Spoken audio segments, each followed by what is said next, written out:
Unfortunately, Miss Vivian Ong Kiko could not be with us tonight. Here to represent her, Mr. Sebastian Soliman. Magjowa ka ba? Masyado kong busy para magjowa. Mukhang pagod na pagod ka na. Mukhang nahanap mo na yung swerte mo.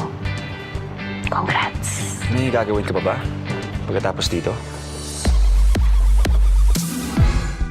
Paano mo ito napundar sa loob ng maikling panahon? Anong pinagkakakitaan mo? Sugar dating. Relasyon sa pagitan ng isang sugar baby at ng isang sugar mommy. O dad, palit ng regalo, pera, sustento, at iba pang perks. Ito tatandaan mo, ha? Sa sugar dating, ikaw ang may hawak sa relasyon. Ikaw ang premyo. Hi, Lord. Nice to finally meet you.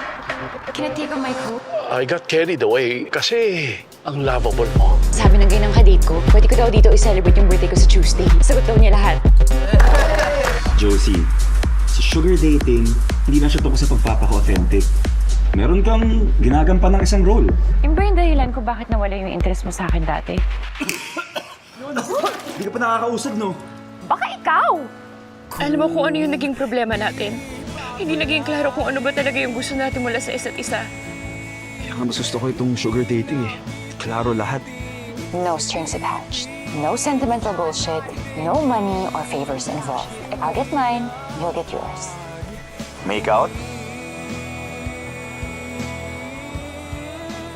May additional cost ba yun? Walang libre sa sugar dating.